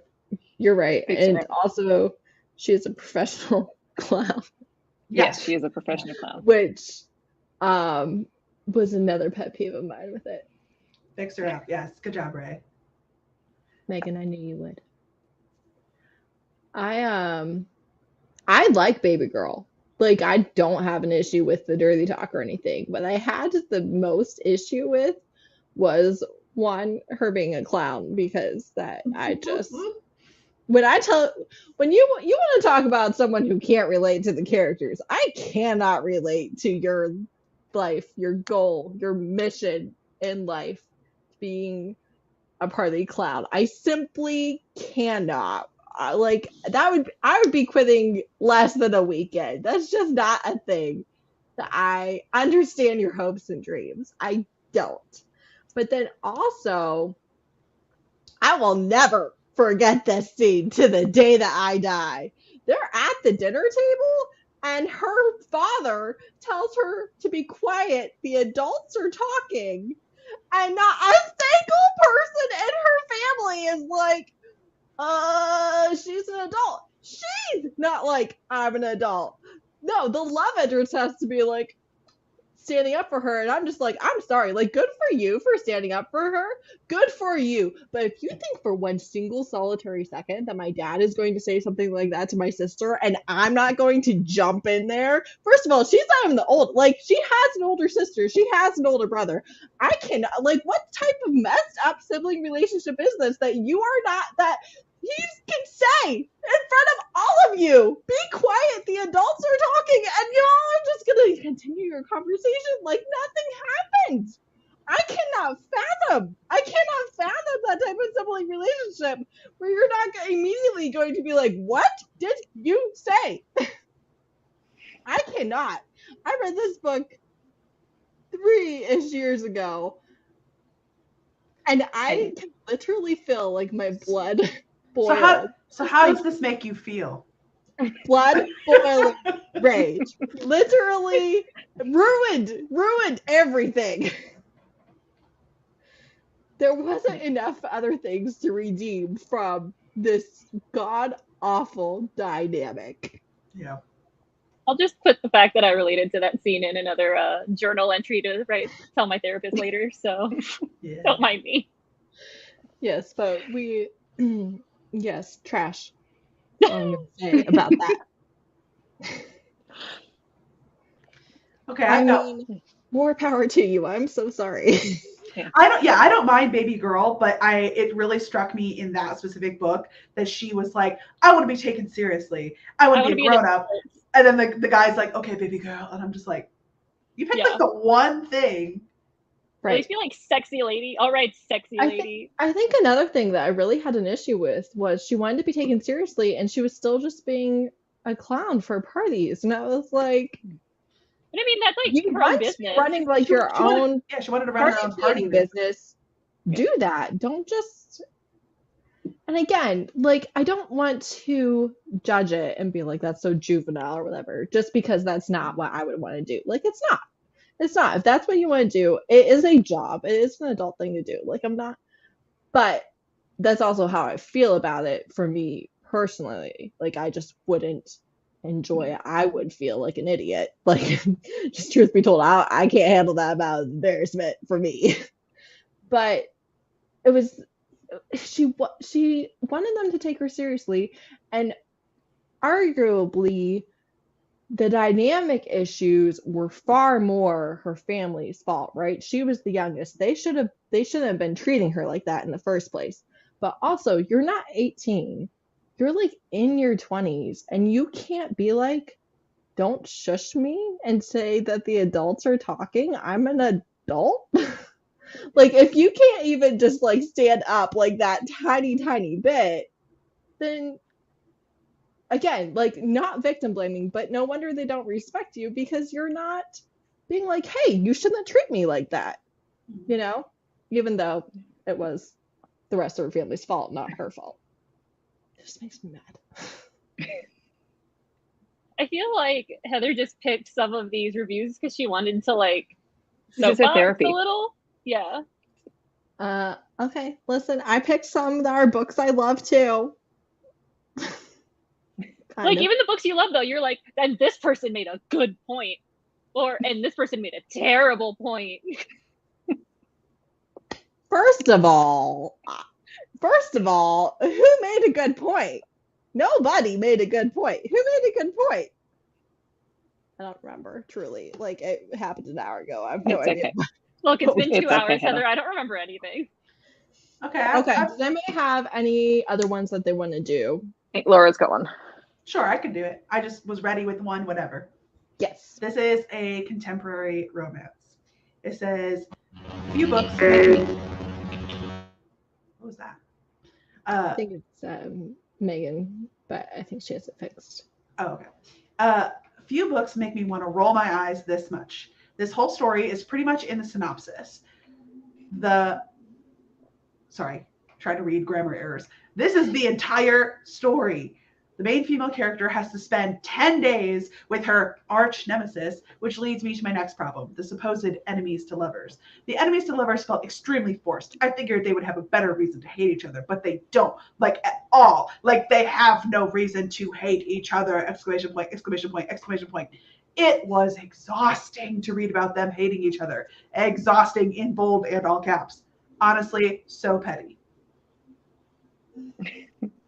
On honeymooners. Yeah, was it the Unhoneymooners? Yes. Yes. That's funny. Yeah. Wow. I did not pick a Vita Vice. I didn't pick I any almost picked a I Vita Vice. love more. I didn't pick any book that I love because I know. That's Keep not that in true. mind for next time, Heather. But like, I mostly avoided. I didn't really like the Unhoneymooners. Okay, listen, this is a another Unhoneymooners review. When I die, I want Christina and Lauren to lower me into my grave so they can let me down one last time. Yikes. Yes. I love that.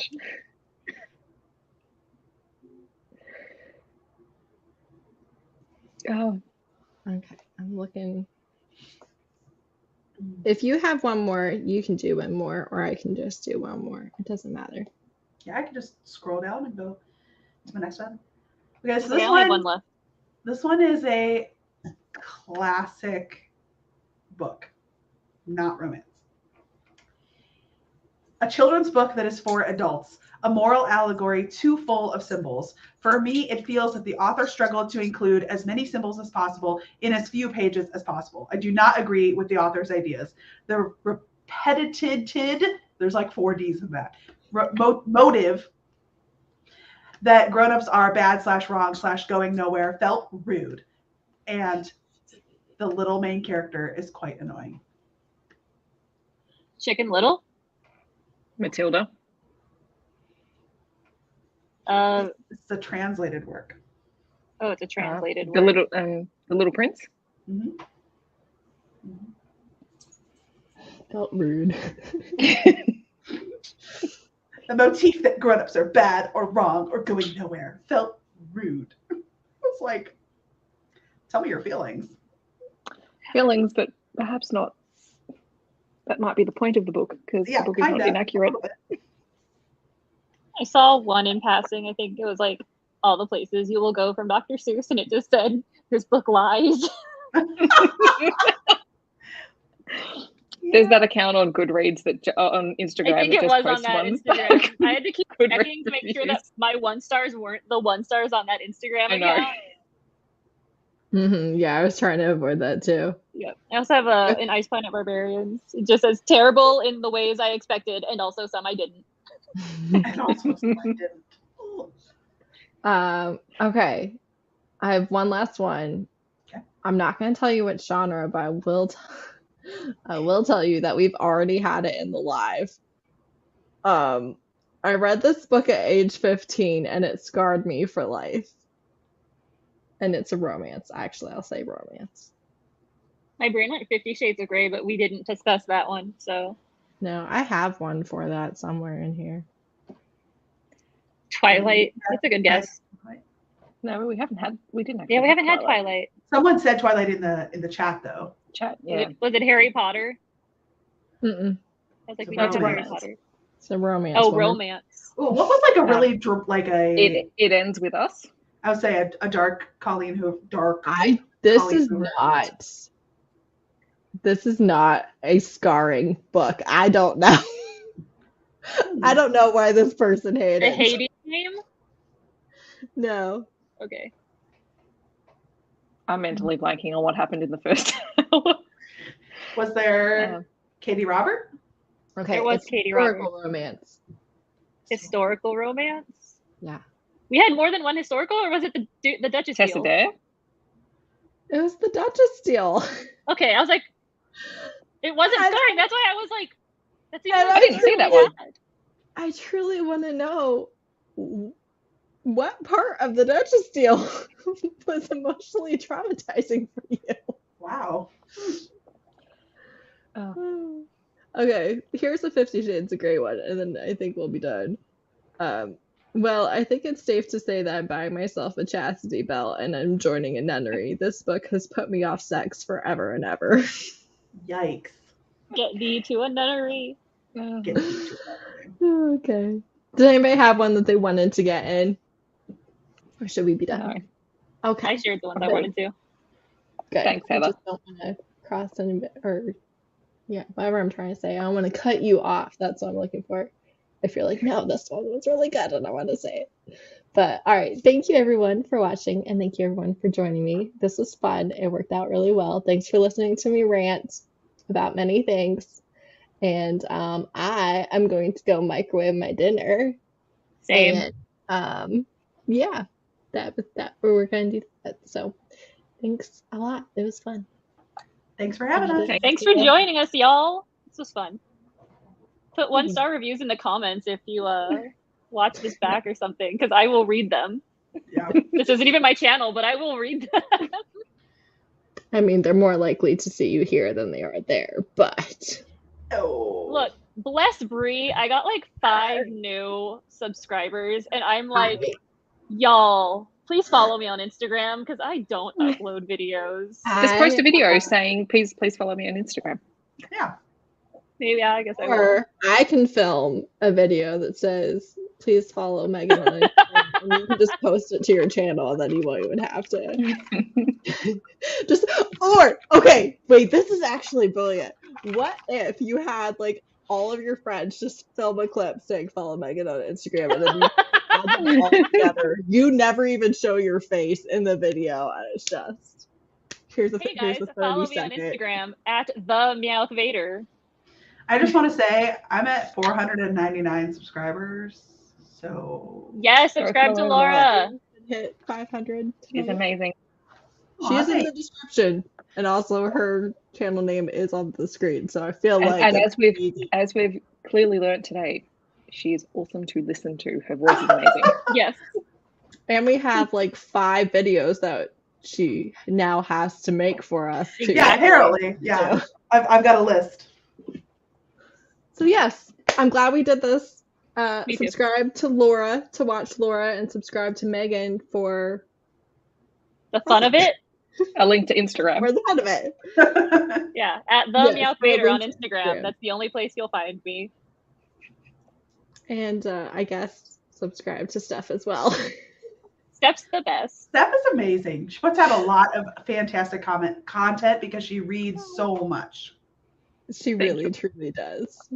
We love Steph here. And everywhere. Honestly. All right, now we're ending. So follow everybody. Bye. Bye.